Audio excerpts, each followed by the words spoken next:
सनातन रूप से जगत कल्याणी मंगलदायी जैन धर्म की श्रमण संस्कृति एक अपनी अलग आदर्श संहिता लिए हुए इस दुनिया के अंदर प्रकाश पुंज के रूप में स्थापित है। का ना कोई निर्माता है, ना कोई अंत करने वाला है। यह प्रत्येक जीव के अंदर प्रकट होने की शक्ति रखती है। कोई एक ही व्यक्ति इसका अधिकारी हो ऐसा नहीं। जो भी व्यक्ति अपने आचार और विचारों को इस दुनिया से ऊपर उठा लेता है, जिसका विचार दृश्य को नहीं अदृश्य को भी विचारणा में ले लेता है, और जब अदृश्य की विचारणा विचारों में आती है तब उसी तरफ उसके आचरण के कदम बढ़ जाते हैं। उसको बोलते हैं श्रमण संस्कृति। दिगंबर जैन धर्म एक अपनी इसी आचार संहिता को लेकर चल रहा है, क्योंकि उसके विचारों में वह शक्ति आ चुकी है। वह उसके विचारों का एक ध्येय बन गया है, ध्यान का विषय बन गया है, एक साध्य बन गया है, जिसको सिद्ध करने के लिए दिगंबर जैन मुनि अपने जीवन को उस लक्ष्य की तरफ प्रेरित कर देता है। उसी का एक प्रतिबिंब रूप में साधुओं का एक स्थान पर रुकना नहीं होता, क्योंकि साधु उस कण कण की शक्ति को आत्मसात करना चाहता है। साधु उस जगत के कण कण को प्रकाशमान करना चाहता है, जिससे कि वह सारी दुनिया प्रकाश रूप हो जाए। बहुत सारे लोगों का एक प्रश्न होता है कि दिगंबर मुनिराज युग के अनुसार अपना परिवर्तन क्यों नहीं करते, क्यों इतने कष्ट उठाते हैं। पहले जानवरों के वाहन चलते थे, इसलिए नहीं बैठते होंगे। आजकल तो सब अचेतन हैं, डीजल से बिजली से चलते हैं। क्यों नहीं इस प्रकार के सड़कें पहले मिट्टी की होती थी, अब पक्की सड़कें हैं, तो क्यों नहीं उपाना है, पैरों में छाले पड़ते, जूते आदि का प्रयोग क्यों नहीं करते। क्यों नहीं आज के युग के अनुसार वस्त्रादि को धारण करते, क्यों नहीं करते। ये ऐसे यक्षप्रस्त दुनिया के सामने उठते हैं, वो इसको मात शारीरिक कष्ट समझते हैं, साधु की एक रूढ़ी समझते हैं, एक धर्म की परंपरा समझते हैं। जितने विचारक होते हैं वो धर्म को या धर्म की क्रियाओं को परंपरा समझते हैं। ये इनकी परंपरा है, ये जैनियों की परंपरा है दिगंबर रहना, जैनियों की परंपरा है केश लंच करना, ये जैनियों की परंपरा है नंगे पैर चलना, ये जैनियों की परंपरा है पैदल विहार करना। इसको एक परंपरा के रूप में कह करके अपने मानस के उस उच्चासन से वो नीचे उतार देते हैं। धार्मिक क्रियाओं को आज के जो विचारक होते हैं एक परंपरा मान करके अपने मस्तिष्क से नीचे उतार देते हैं। बोले ये परंपरा है, इस मंदिर की ये परंपरा है, इन साधुओं की ये परंपरा है, समाज की ये परंपरा है। जब किसी क्रिया पर परंपरा का टाइटल लग जाता है तो वह मूल्यहीन हो जाती है। परंपरा का जब टाइटल लग जाता है तो प्रभाव शून्य हो जाता है। सामने वाला उससे आकर्षित नहीं होता, वो कहता वो इनकी परंपरा है, उसको आंदोलित नहीं होता, वो एक नई चीज को स्वीकार नहीं करता। और आज सबसे ज्यादा धर्म करने वालों ने अपनी हर क्रिया को एक परंपरा का रूप ले लिया। हमारे मंदिर की परंपराएं हैं, हमारे परिवार की परंपराएं हैं, हमारे महाराज की परंपराएं हैं, हम जैनियों की परंपराएं हैं, हम अदर लोग कहते हैं हमारी परंपराएं हैं। ये परंपराएं जो वकील के फकीर बनने की आदतें हैं, इससे तुम कुछ नया नहीं पा पाओगे और कुछ मूल्यवान चीज खो दोगे, बहुत मूल्यवान चीज तुम खो दोगे, क्योंकि तुम्हारी दृष्टि में आती है कि ये इनकी परंपरा है कि ये दिगंबर रहते हैं, ये इनकी परंपरा है। 99% लोग कहेंगे भाई दिगंबर मुनि दिगंबर क्यों होते, वो इनकी परंपरा। हर चीज को परंपरा में डाल दिया। अब जब कोई चीज परंपरा में डल जाती है तो जीवन को आंदोलित नहीं कर पाते। आज का युवा वर्ग क्यों प्रभावित नहीं होगा? क्योंकि वो जान रहा है ये सब परंपराएं हैं।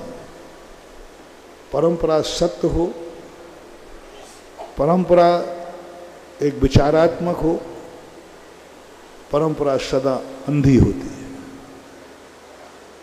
परंपरा में सामने वाला कुछ विचार नहीं कहता, बोलते मेरे पिताजी करते थे बस, इससे ज्यादा मैं कुछ नहीं जानता।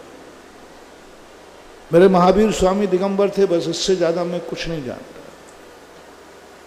समझ शून्य हो गया, ज्ञान शून्य हो गया, विचार हो गया, सब कुछ सोचने के रास्ते बंद हो गए, क्योंकि उसने एक शब्द कह दिया, आप दिगंबर क्यों हैं? बोले हमारे महावीर स्वामी थे, वो थे इसलिए हम हैं, बाकी हमें और कुछ भी मालूम नहीं। हमारे महावीर स्वामी जैन मंदिर जाते थे, हम जाते हैं। हमारे पूर्वज इस मंदिर में जाते थे, हम जाते हैं। हमारे पूर्वज दिगंबर मुनि को गुरु मानते थे, हम मानते हैं। अब दूसरा कहेगा ठीक है तुम्हारी परंपराएं है, हमारे बाप की परंपरा दूसरी है, तुम अपनी बाप की परंपरा पे चलो, हम बाप की परंपरा। सबकी बपोतियां हो जाएंगी। परंपरा जब बन जाती है तो बपोतियां हो जाती हैं कि बाप की परंपरा है, गुरु की परंपरा है, भगवान की परंपरा है, मंदिर की परंपरा है, ये सारी परंपराएं बपोतियां बन जाती हैं। और जब किसी चीज की बपोती बन जाती है तो पड़ोसी फिर उससे क्यों प्रभावित होगा? क्योंकि वो तो बपोती है। हमें थोड़ा इससे ऊपर उठना है, समझना है, और वो समझना है कि ये परंपराएं नहीं हैं, ये जिंदगी का सत्य है, ये प्रकृति का सत्य है, ये वस्तु का सत्य है। सूर्य के निकलना सूर्य की परंपरा नहीं है, ये प्रकृति की एक ऐसी नियत धारा है जिसमें जगत का कल्याण निहित है, जीवन निहित है। प्रकृति के जो परिवर्तन है ये परंपरा नहीं, परंपरा यदि मान लेंगे कि ठीक है बरसात में बरसात होती है, ये प्रकृति की परंपरा। गर्मी में गर्मी पड़ती है, प्रकृति की परंपरा है। सर्दी में सर्दी पड़ती है, प्रकृति की परंपरा है। सूर्य पूरब से निकलता है, प्रकृति की परंपरा है। संध्या को ढल जाता है, प्रकृति की परंपरा है। यदि ये परंपरा में ढाल देंगे हम प्रकृति को शोषण कर लेंगे, हम प्रकृति को मिटा देंगे। प्रकृति के प्रति हमारा इतना विद्रोह भाव हो जाएगा, इतना विद्रोह भाव हो जाएगा कि प्रकृति हमारे विद्रोह से हमारे लिए विद्रोही हो जाए। आज प्रकृति की हम कोई केयर नहीं कर पा रहे कि सूर्य का निकलना परंपरा नहीं है, सूर्य का निकलना सारे जगत को अंधेरा मिटाना है। कितना अंतर आ गया। प्रकृति का सूर्य पूरब से निकलना परंपरा है, टूटी है, परंपरा है, नियम है। और थोड़ा सोच बदल दो, परंपरा है सूरज पूरब से निकलेगा तो इतने बजे निकलेगा, ये परंपरा है। हमें उसके प्रति कोई श्रद्धा भाव नहीं जागेगा, क्योंकि उसकी परंपरा, वो तो निकलेगा। और जैसे ये भाव जाग जाए, सूर्य की परंपरा नहीं, सूर्य इसलिए निकलता है कि सारे जगत का अंधकार दूर हो जाए, अपने आप उपकार से मस्तक झुक जाएगा और नमन हो जाएगा, उपकारी हो जाएगा। परंपरा उपकारी नहीं होती, लेकिन जब उसके उपकार को देखा कि नहीं, प्रकृति की परंपरा नहीं है, प्रकृति ने अंधकार मिटाने के लिए सूर्य को उदित किया है, हम उपकार से भर जाए। हम ये न समझें कि बरसात में पानी बरसता है, हम ये समझें कि प्रकृति बरसात में हमें सारे जगत का उपकार करती है। हम ये न समझें कि गर्मी परंपरा है, नहीं, प्रकृति को बरसात बुलाने की ये प्रक्रिया है कि गर्मी के बिना बरसात नहीं है। प्रकृति गर्मी नहीं दे रही है हमें, प्रकृति की परंपरा गर्म करना नहीं है। हम सोचते हैं कि प्रकृति गर्मी में 4 दिन गर्म होती है, नहीं, गर्म नहीं होती है, वो बरसात की तैयारी करती है। बरसात की तैयारी है गर्मी। अब जैसे हम गर्मी को समझेंगे कि गर्मी बरसात की तैयारी हो रही है, हम गर्मी के प्रति घृणा भाव नहीं आएगा, क्योंकि बरसात से हमें प्रेम है और बरसात की तैयारी गर्मी है। ऐसे सर्दी को मान लेना, सर्दी है जो तुम्हारी बरसात में तुमने पाया है, उसका उपभोग करो, उसका उपयोग करो, अपने जीवन को उसकी उपयोगिता में लाओ। तो ऐसा ही दृष्टिकोण जब विचारकों का बने, इसलिए आज विधायक जी ने जो आपने बहुत अच्छी बात कही, बहुत अच्छी बात, कि साधुओं के जब चतुर्मास हो, प्रवचन हो, तो वृद्ध वर्ग पीछे बैठे, युवा वर्ग आगे बैठे। मैं इसका समर्थन, बहुत अच्छा वाक्य था। और आगरा के चतुर्मास का यदि इतिहास बनाना ही है, तो आज जो विधायक जी ने बात कही, उसको मैं अपने मुंह से कह देता हूं, हर बाप के आगे कल से बेटा बैठेगा। चिंता मत करना, माला पहनाऊंगा तो बाप को ही पहनाऊंगा, सम्मान में बेटे को नहीं करूंगा। लेकिन जो बाप अपने बेटे को, भरत चक्रवर्ती जब किसी मंदिर जाता था तो सबसे पीछे जाता था। सब लोग कहते थे नहीं पिताजी आप आगे चलिए, बोले नहीं हम आज सबसे पीछे चलेंगे।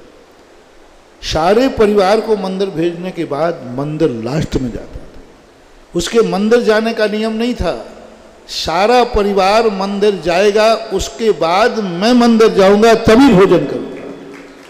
मंदिर जाने का नियम नहीं, मंदिर जाने का नियम नहीं था उसका।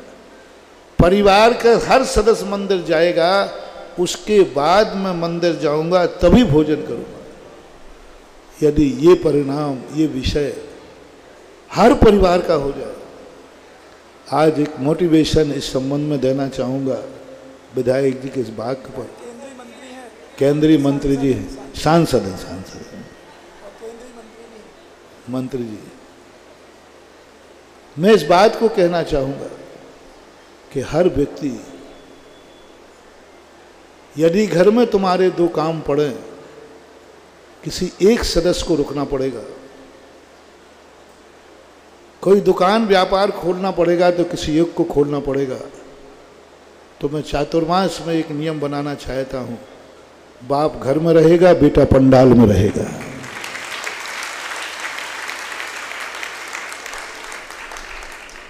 उससे कहा पापा आप जाइए ना, बोले नहीं ये महाराज कुछ अलग क्वालिटी के, आप जाओ, बड़े लोगों का काम, हम लोगों का काम नहीं। पूज्य आचार्य गुरुदेव विद्यासागर महाराज ने यही तो किया है। उन्होंने आगे बूढ़ों को नहीं किया, उन्होंने आगे जवानों को किया। उसी का परिणाम है कि आज बाजार में पूरे देश में दिगंबर जैन जवान साधु तुम्हें देखने में मिलते, बाल ब्रह्मचारी साधु देखने में मिलते।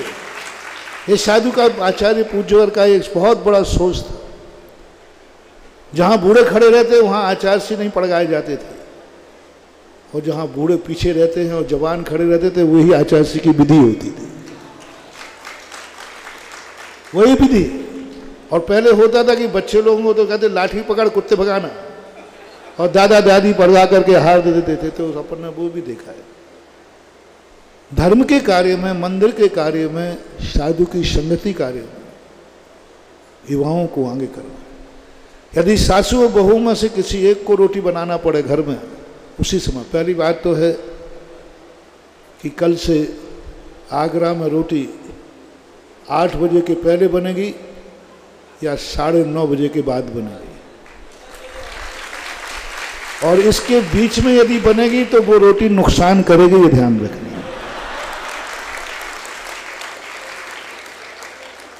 8 से 9:30 के बीच में किसी घर में रोटी मत बनाना। और तुम्हें मालूम है इस मंच से जो मुंह से निकल जाता है, अब चाहे वो अनायास निकले, गड़बड़ हो जाए। इसलिए 8 बजे के पहले बना लेना या 9:30 के बाद बनाना, क्योंकि वो समय तुम्हारे लिए एक ऐसा समय एकत्रित हो रहा है कि वो समय धर्म के लिए नियत हो रहा है, एक निश्चित हो रहा है, एक 4 महीने के लिए बाउंड हो रहा है, रेस्टेड हो रहा है। ये समय प्रवचन का समय। मैं कभी बताऊंगा, जो समय किसी चीज के लिए बाउंड हो जाता है, रेस्टेड होता है, उस समय में अन्य कार्य करना निषेधक है। जैसे मंदिर में अभिषेक का समय नियत है कि इस समय अभिषेक है, वो कोई भी समय हो सकता है, और वो निश्चित हो गया, फिर उस समय आप संसार के कार्य नहीं कर सकते, क्योंकि वो समाज के द्वारा रेस्टेड किया गया। वो समाज ने बैठकर एक निश्चित किया कि ये समय हमारा इतने दिन तक इस कार्य के लिए होगा, तो वो समय एक निश्चित बांध दिया जाता है। और उस समय यदि तुमने कुछ देखा, और उस समय यदि तुमने टीवी देखा, और आगरा वालों को तो पहले भैया ने कह दिया, आगरा वालों में कल से जिनवाणी चैनल और पारस चैनल, सारे जितने चैनल हैं सब आगरा के बंद रहना चाहिए। चैनल उनके लिए हैं जो अस्पताल में हैं, चैनल उनके लिए हैं जो मंदिर नहीं आ सकते, चैनल उनके लिए हैं जो साक्षात पंडाल में प्रवचन सुनना और टीवी पे प्रवचन सुनना, इतना अंतर है जितना जिंदा बाप में और बाप के मरने के बाद फोटो में, इतना अंतर है। एक जीवित बाप, क्योंकि वहाँ प्रवचन जो टीवी पे चलते हैं उसमें रेज नहीं होती, उसमें बरगना नहीं होती, साधु का वचन प्रमाणिक नहीं है। साधु जब अंदर चेतना से बोलता है, वो चेतना को कोई भी कैमरा आज तक कैच नहीं कर। जो शब्द बोलते समय अंदर से करुणा निकलती है, शब्द बोलते समय जो मंत्र आपके लिए मिलता है, शब्द बोलते समय साधु जी को एनर्जी भेजी जाती है, वो आज तक कोई कैमरा में कैच, और वो होती है शाम में। जैसे मान लीजिए ये आशीर्वाद दिया सबको, अभी मैंने ये लक्ष्य करके दिया सबको, वही आशीर्वाद आप टीवी पर देखना, उनको दिया ही नहीं गया, आप इकाई के लिए आशीर्वाद मिलेगा। सामने बैठ करके जो होती है। दूसरा उदाहरण मैं देता हूँ, मंदिर में बैठा हुआ भगवान और उसी मंदिर में के भगवान की फोटो, दोनों में कितना अंतर है। भगवान के मंदिर के भगवान को आप छूते हैं नहाने के बाद, और उन्हीं भगवान की फोटो बिना नहाए भी जेब में रखे रहते हो कि नहीं? उन्हीं भगवान की, दूसरे भगवान की नहीं, उन्हीं भगवान की फोटो में देखें आप, मंदिर में आकर अशुद्धि में नहीं आती कोई महिला, और उन्हीं भगवान की फोटो यदि घर में टंगी हुई है तो कोई बात नहीं। यानी दोनों में बहुत अंतर होता है। इसलिए आगरा वालों को तो अपना एक समय फिक्स करना पड़ेगा, और वो जो समय फिक्स करने के लिए यदि फिर भी आपको ज़रूरत पड़े तो कल से मैं हो सकता है एक आध बार खड़ा भी करूं, बहू आगे बैठेगी, सासू पीछे बैठेगी, और घर में किसी एक को छोड़ना है तो सासू घर में रहेगी, बहू पंडाल में रहेगी। और तुम्हारे लिए भी बता दिया है, हर बाप के आगे एक बेटा जरूर बैठा रहना चाहिए, और जिस बाप के आगे बेटा नहीं होगा ध्यान रखना उसको फिर कभी बेटा मिलेंगे ही नहीं। हर धार्मिक कार्य में बेटे को आगे बैठाना, बेटा तू आगे बैठ, मैं तेरे पीछे। यदि ये मोटिवेशन सारे जगत का हो गया महानुभाव, फिर तुम्हें ये शिकायत करना नहीं पड़ेगी कि आज की युवा पीढ़ी बिगड़ रही है, आज की युवा पीढ़ी गलत रास्ते पे जा रही है। क्योंकि अच्छे रास्ते पर उसका पिता उसको लाते ही नहीं, वो कहाँ जाएगा। गलत रास्ते पर उसका दोस्त ले जाता है साथ में, गलत रास्ते पर दुनिया उसको ले जाती है।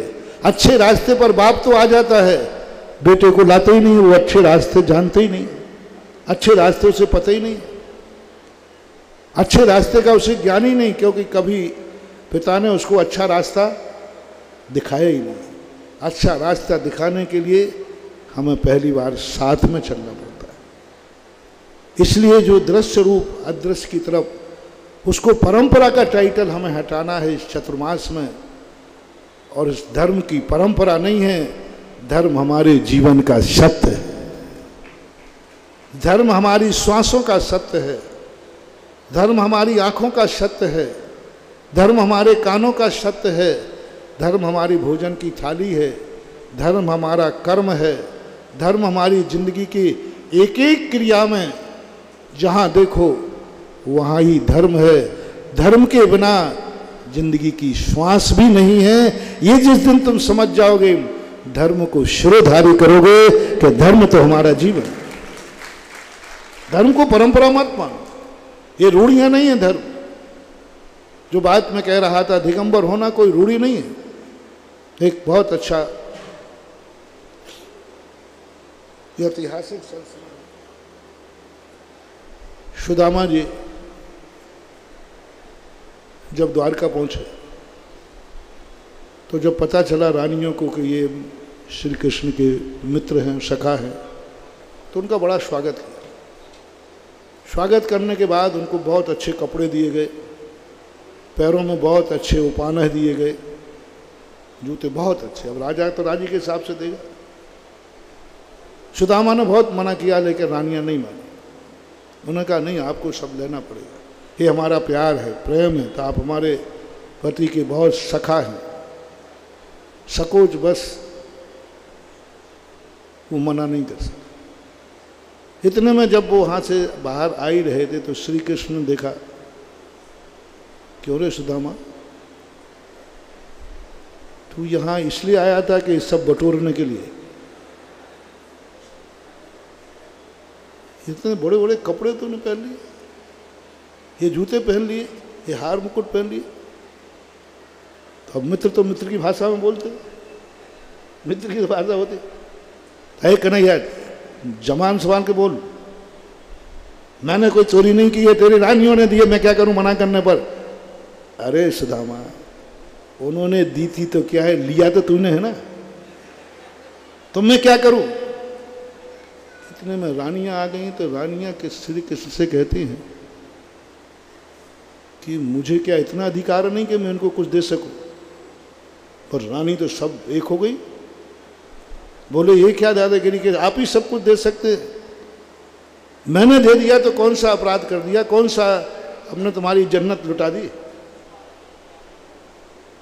अब जब रानियां, जब कृष्ण जी के पत्नियां जब तुम्हारे पीछे पड़ जाएं तो तुम्हारी फिर वो तो तुम्हें मालूम है, मैं क्या बताऊंगा। श्री कृष्ण ने कहा मामला गड़बड़ हो जाएगा, और ये स्थिति बन गई तो सुदामा तो खिसक जाएगा, घर में महाभारत हो जाएगा। सुदामा ने कहा सुनो, बैठो, तुम नहीं समझ पाओगी, तुम महिला हो, महिला की बुद्धि रखो। तुम्हें मालूम, मैंने सुदामा के द्वारकाधीश होकर, नारायण होकर के मैंने सुदामा के पैर धोए। तुम्हें मालूम, आज तक मैं किसी को दरवाजे लेने नहीं गया, सुदामा को दरवाजे लेने गया। आज तक इस सिंहासन पर कोई नहीं बैठा, मैंने सुदामा को बैठाला और मैं नीचे बैठ गया। बोले क्या बात? बोले बस यही तो गर्व था। सुदामा वह तपस्वी है, मेरा मन यही था कि सुदामा को पूरी द्वारका घुमा करके तीर्थ बना दूंगी, लेकिन तुमने जूते पहना करके अब हमारी द्वारका तीर्थ नहीं बन पाएगी। इसलिए हमारे लिए सुदामा को नंगे पैर, जब तक तपस्वी साधु नंगे बदन और नंगे पैर रहेगा, जहाँ जहाँ पैर पड़ेंगे वो तीर्थ हो जाएगा, एनर्जी है। महावीर की परंपरा नहीं है कि नंगे पैर चलना, ये परंपरा नहीं है। महावीर के पास भी या महावीर के भक्तों के पास महाराज को 2 जोड़ी जूते की कमी नहीं थी, ये परंपरा नहीं है। महावीर ने कहा नहीं, तुम बोझ सकती हो, तुम्हारे पैरों में छाला पड़े पड़ जाने दो, लेकिन जिस भूमि पर तुम्हारा पैर पड़ेगा वो भूमि तीर्थ बन जाएगी और एनर्जी फुल हो जाएगी। जहाँ से पैर निकल जाते हैं वो जमीन पापों से मुक्त हो जाती है, पापियों के लिए कंपायमान कर देती है। पापी भी उस भूमि में पाप का विचार छोड़ देता है। इसलिए यह परंपरा नहीं है नंगे पैर चलना, महावीर की जगत कल्याणी भावना है।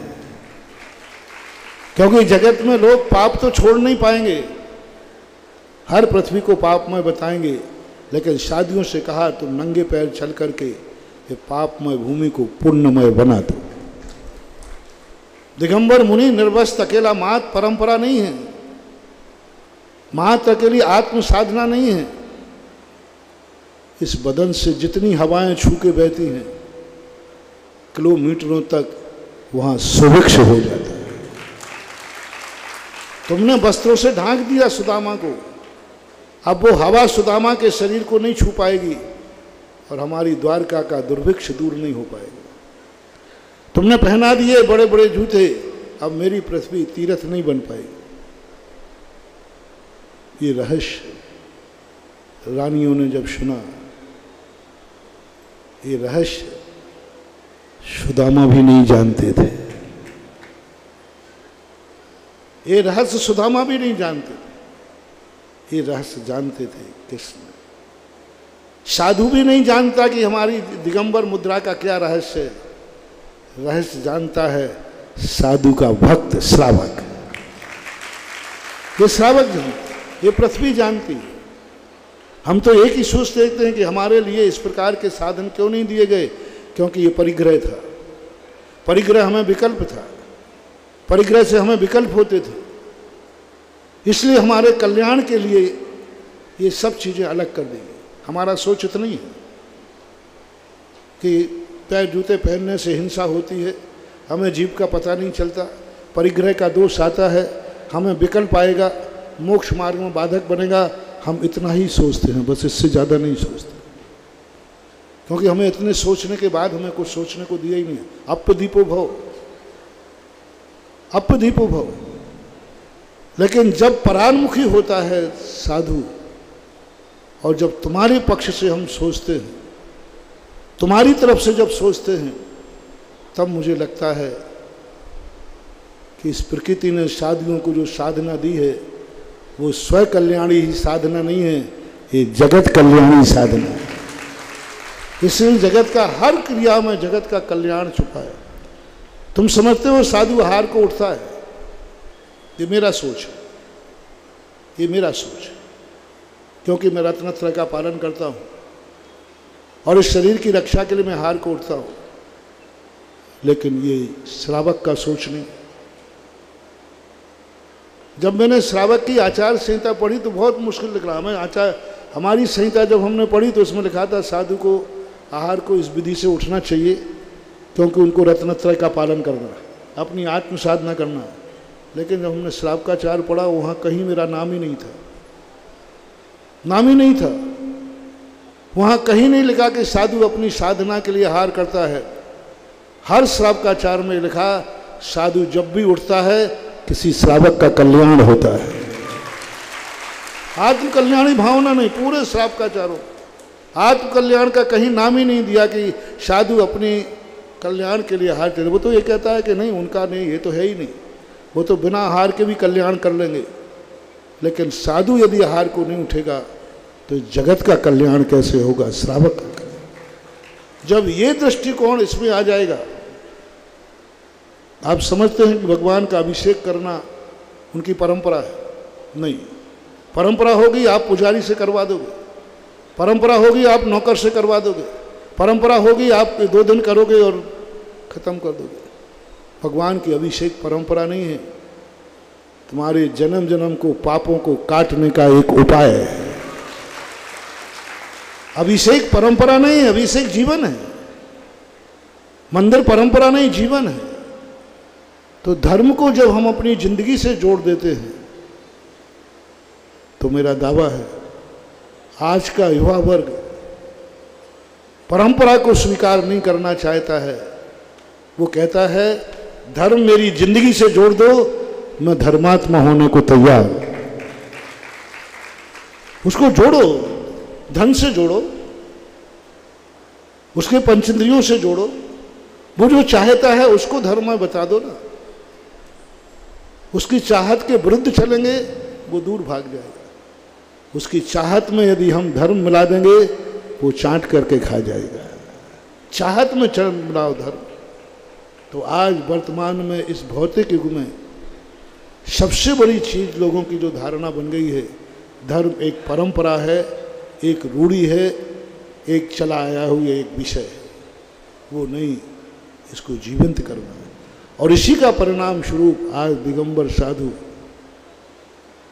जो मैंने कहा मुझे तो एक स्थान पर भी मैं अपनी ज़िंदगी निकाल सकता हूँ और मेरे चाहने वाले तो बहुत हैं। यदि आज मैं घोषणा करूं कि अब आगरा के ज़िंदगी में हम आगरा से अब बाहर नहीं जाएंगे तो आगरा वालों का क्या प्रस्ताव है?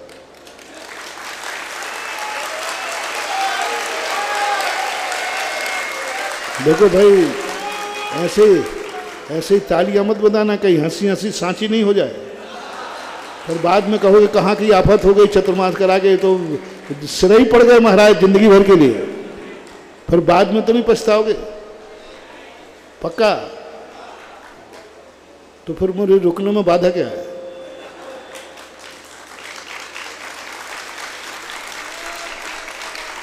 जब तुम पछताओगे नहीं, जिंदगी भर अभाग्य मानोगे, तो फिर मुझे रुकने में बाधा क्या है? बोलो, रुकने में बाधा क्या है? तुम्हारी सहमति है, मुझे तो कोई आपत्ति है ही नहीं, फिर क्या बाधा है? हो जाए घोषणा।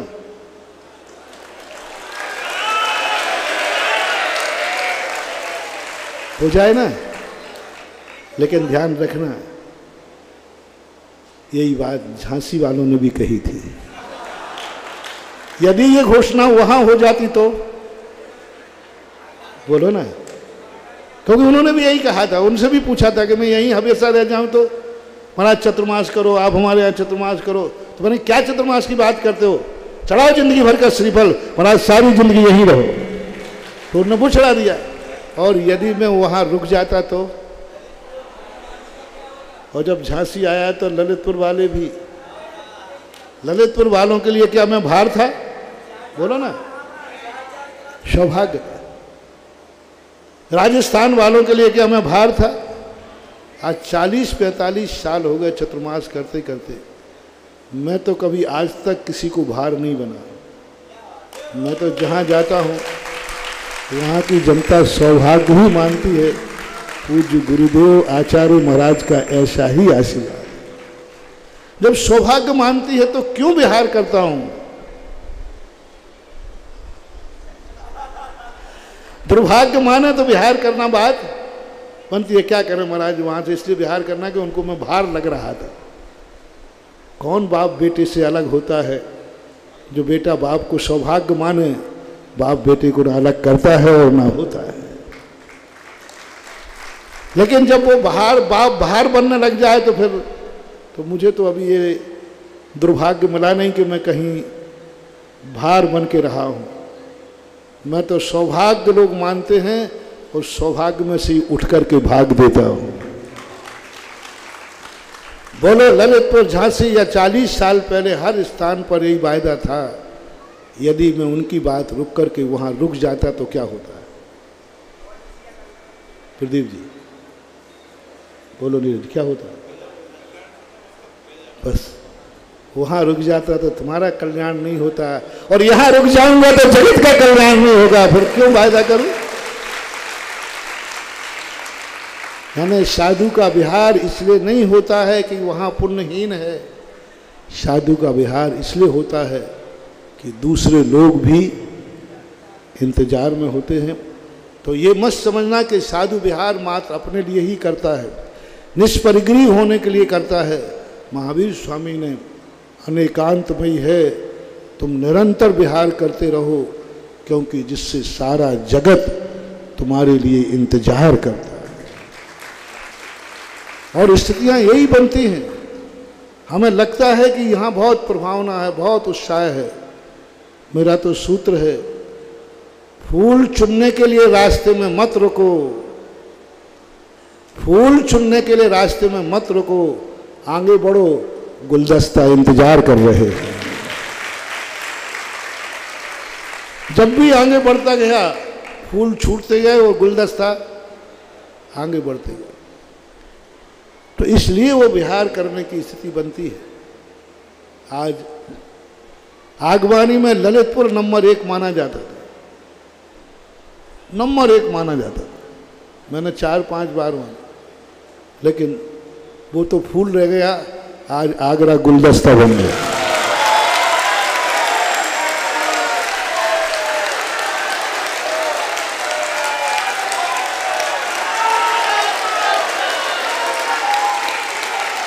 मैंने पहली आगवानी देखी, 2 दिन हो गए आगवानी कराते कराते। आगवानी एक ही दिन होती है। अरे कल मैं छिपी ठोला में क्या चला गया, मैंने कहा हो गया प्रवेश आज तो पूरा। तो मैंने कल ये मान लिया था कि अब आगवानी हो गई पूरी, क्योंकि कल ही आगवानी इतनी जबरदस्त थी छिपी टोला की। तो मैंने कहा आगवानी हो गई, बस खत्म बात हो गई। मैंने कहा सुबह मैं शांति से छिपी टोला घंटे आधे घंटे में पहुंच जाऊंगा। अरे मैंने कि कल तो झांकी थी, आज तो पूरा रेला ही का रेला है। 2 दिन से रेगुलर आगवानी 2 दिन तक चल रही है। अभी पहली बार हुआ ललितपुर में 1 दिन की आगवानी, यहाँ तो 2 दिन की आगवानी हो, और चलना भी मुश्किल हो जाए। इसलिए मैंने तो यही सोचा है, रुको मत, आगे बढ़ते चलो।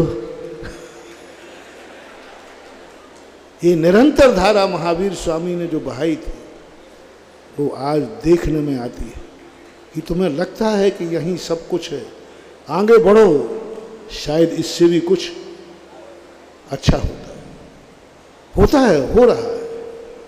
झांसी से आया, झांसी में लोग कहते महाराज जी देखो कितनी भावनाएं थी, और आज मैं सच कहता हूँ, मैंने आगरा को कभी पसंद नहीं किया, क्योंकि जब भी आगरा का नाम आता हूँ मैं ऐसा देखता हूँ, मेरा दिमाग तो ठीक है, मैं कहीं से पागल नजर नहीं आता। जैसे आगरा का नाम आता तो मैं सिर पे हाथ लगाता हूँ, हे दिमाग तो ठीक तो है कि नहीं, क्योंकि आगरा मात्र एक चीज में प्रसिद्ध है, कुछ और चीजों में भी है लेकिन मैं पसंद कभी करता ही नहीं हूँ आगरा। लेकिन मेरे गुरुदेव जब भी आगरा का नाम आता है, वो दूसरा ऑक्शन नहीं देते, एक ही देते, आगरा।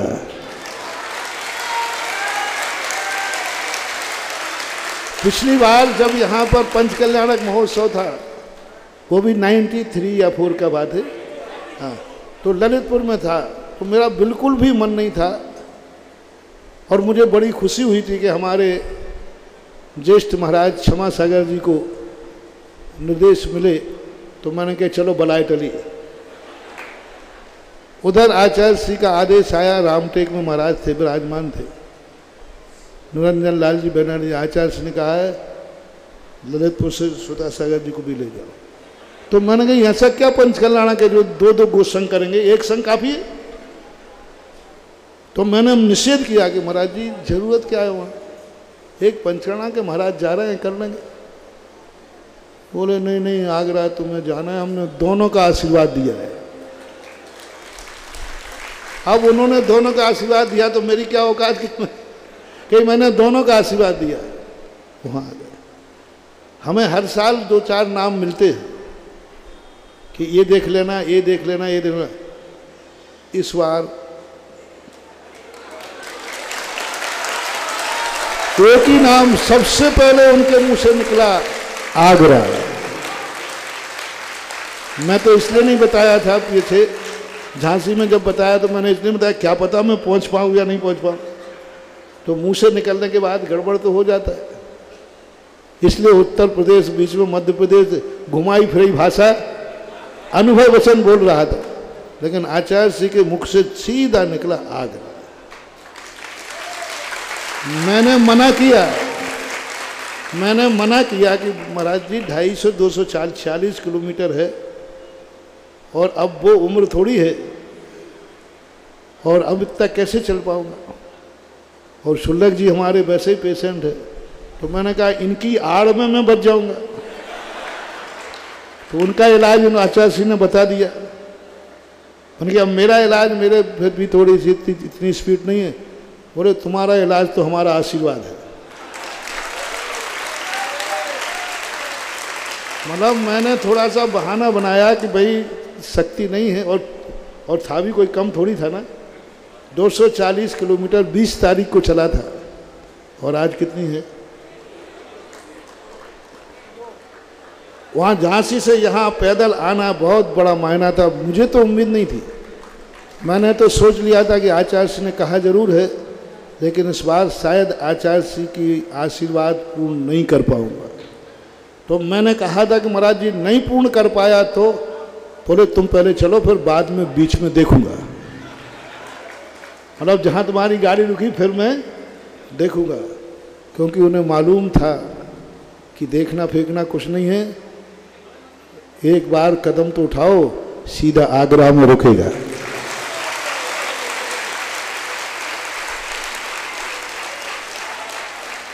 गुरु को विश्वास होता है, उनका आशीर्वाद का होता है। मैंने बहुत बार देखा, मैं कई बार कई चीज़ों में पीछे हट जाता हूँ, लेकिन आचार्य श्री के आशीर्वाद का मैंने चमत्कार देखा कि उन्होंने जो आशीर्वाद दे दिया, कितनी भी विपरीत परिस्थिति आए वे आराम से निकल जाती है और उनका आशीर्वाद सफल होता है। आज तक अभी की तारीख में मुझे जो आशीर्वाद दिया दूसरों ने, कभी आचार्य श्री का आशीर्वाद कमजोर नहीं पड़ा, बलजोर ही पड़ा। इतना बलजोर पड़ा कि अभी 4 दिन बाकी और हैं मैं चलने के लिए। 4 दिन बाकी हैं, अभी 5 दिन, आज तो 14 से तो पूनम और चौथ, 5 दिन बाकी हैं। और तुम्हें मालूम है कि मैं प्रतिदिन 20 से 25 किलोमीटर चल रहा हूँ, तो 5 दिन में कितना जा सकता हूँ? अभी आगरा वालों अहंकार में मत रहना, अभी 100 किलोमीटर तय करने की हिम्मत है, बस आशीर्वाद गुरु का होना चाहिए।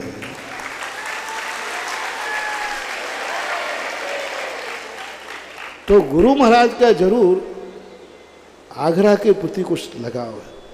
मैंने आज बहुत कम देखा है। 2 साल पहले यहाँ एक ही संघ के, हमारे संघ के 2-2 चतुर्मास करा दिए। अरे मैंने कहा क्या आगरा वालों पर, हमारे महाराज थे ना, वीर सागर महाराज जी, प्रणम्य सागर महाराज जी आदि संघ थे, 2 संघ थे, 2 के करा दिए। मैंने कि वाह, आगरा वालों पर फिदा हुए तो इतने, चलो हमने क्या करा दिए, अब तो 10-5 साल के लिए गए। 2 साल बाद फिर उनके दिमाग में आ गया आगरा।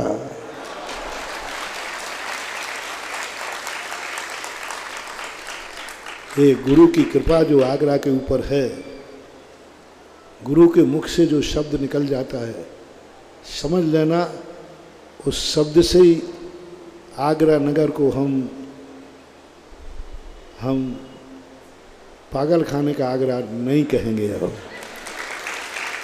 जिसका नाम गुरु के मुख से हो वो पागल नहीं है, लेकिन पक्का पागल है।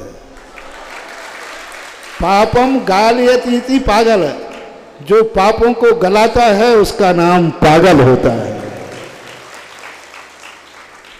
तो ऐसा आपका एक सौभाग्य मिला और रास्ता भी तय हो गया जो असंभव जैसा दिख रहा था, और गुरु की कृपा जिस पर हो जाती है, शक्तिहीन भी शक्तिमान हो जाता है।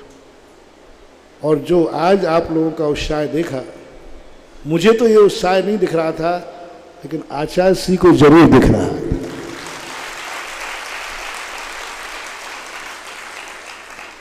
मैंने कहा अभी चतुर्मास हुआ 2 साल पहले, और आगरा वाले तो लड़ते भिड़ते रहते हैं, ग्रुपबाजी बहुत होती है, क्या करूँगा, ग्रुपबाजी बहुत होती है।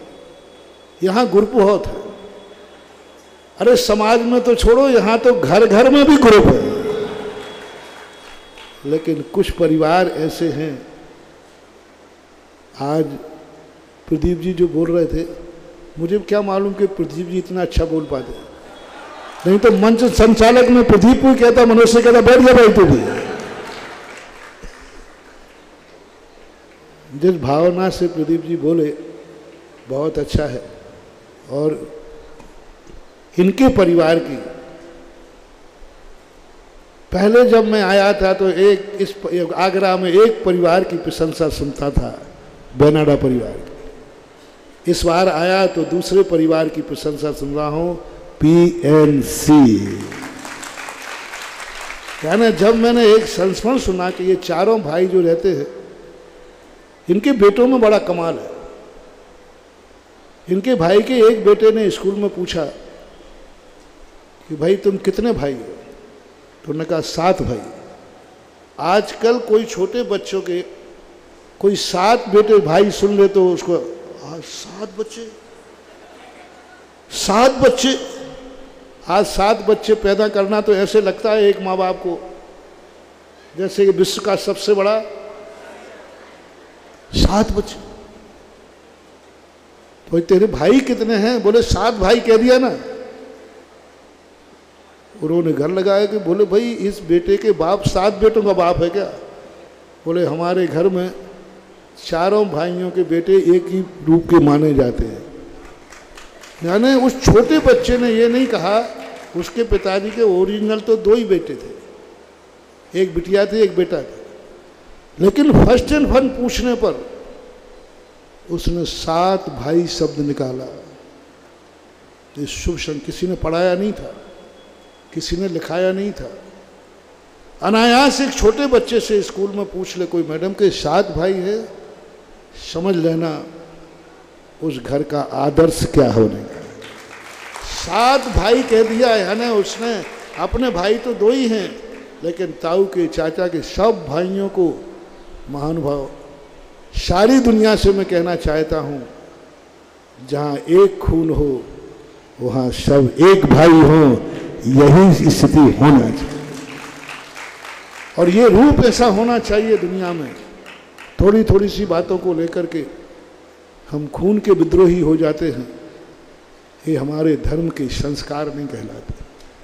धर्म के संस्कार तो ये हैं कि पड़ोसी का खून भी हमारा भाई हो जाए, ना हो सके तो कम से कम हमारा खून तो हमारा भाई रहना ही चाहिए।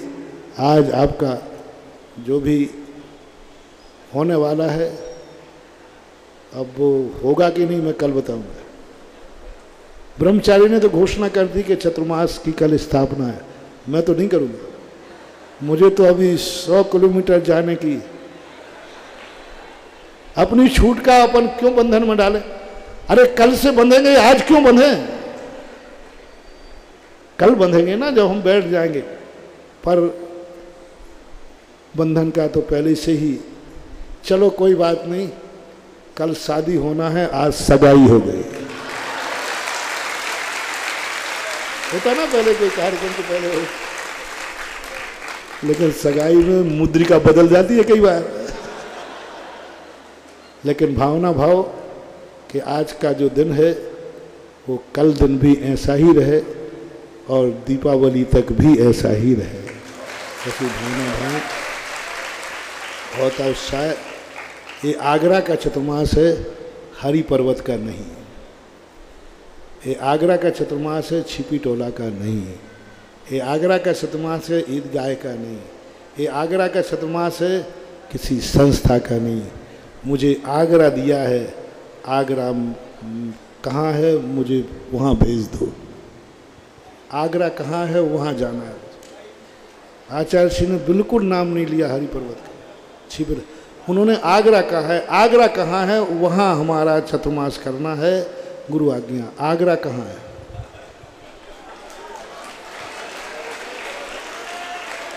आपसे पूछ रहा हूँ, एड्रेस बता दो, मैं भूल गया हूँ। मेरे गुरु ने कहा आगरा में चतुर्मास करना, आप लोग बता दो आगरा कहाँ है? कहाँ है? ये तो हरि पर्वत है।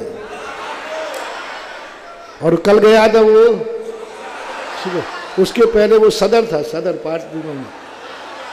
और इधर जाऊंगा तो जयपुर हाउस है, इधर जाऊंगा तो वो कमला नगर है, कमला नगर।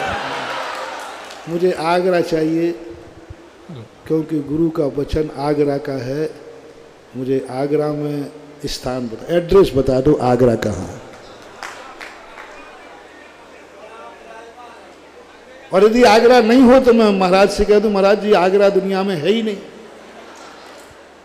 मैं लिख दूंगा यहाँ हरि पर्वत मिल गया, छिपी टोला मिल गया, कमला नगर मिल गया, हाउसिंग बोर्ड मिल गया, सब मिल गया, लेकिन गुरुजी आगरा नहीं मिल रहा है।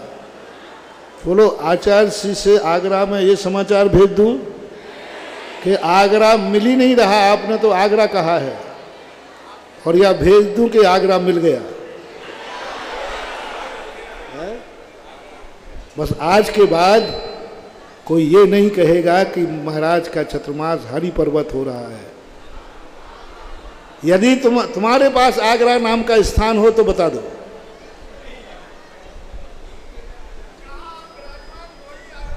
बस एक आवाज आ गई, आगरा नाम का स्थान बताओ। पहले तुम्हें मौका दे रहा हूं, जहां तुम आगरा से बताओगे ये स्थान आगरा के नाम से जाना जाता है, मैं चतुर्मास वहीं स्थापित करूं।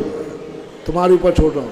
कोई भी व्यक्ति आगरा का स्थान बताए, ये आगरा पर्टिकुलर आगरा ए है, उसका दूसरा नाम नहीं होना चाहिए, वो आगरा नाम से जाना जाता हो। है एक स्थान है, एक स्थान है रेलवे स्टेशन, वहां लिखा रहता आगरा।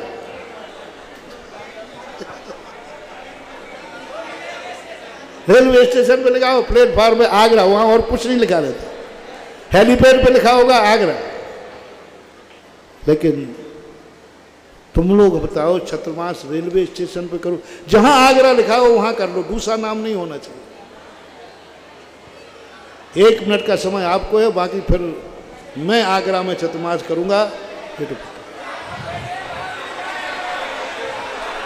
तो बस एक आवाज लगा दो अब, महाराज जहां आप चतुर्मास करोगे उसी का नाम आगरा होगा। जय हो, जय हो, जय हो।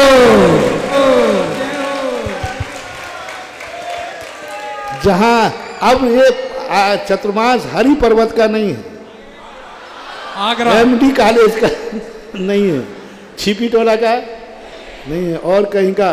आपने प्रदीप बाबू भी बोले थे ना, इसी को यदि तुम 4 महीने 4.5 महीने का है इस बार, यदि ये शब्द आगरा के प्रत्येक बच्चे में दिमाग में बैठ गया कि चतुर्मास आगरा का है, फिर जरूर ये चतुर्मास आगरा का ही होकर रहेगा।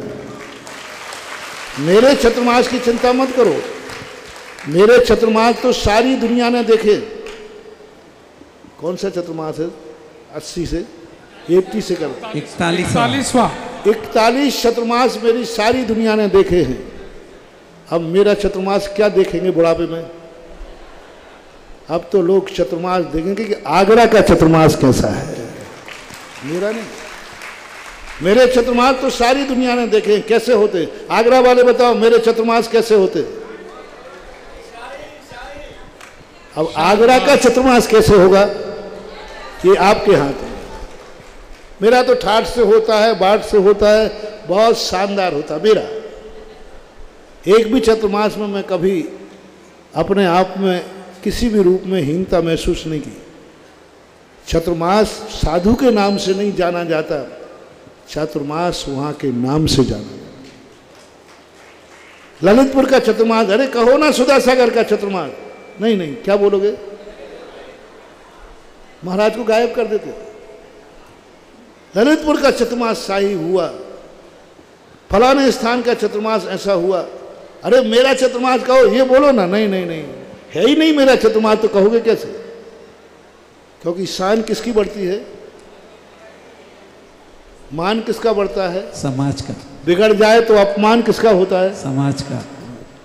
इसलिए ये चतुर्मास मेरा नहीं, ये चतुर्मास आगरा का है। और आप लोग कहाँ के हो? कितने लोग हैं आगरा के? बस तुम्हारा चतुर्मास तुम जानो, मैं फ्री हूँ। ये सांप है, ये लाठी है अपनी 14 से।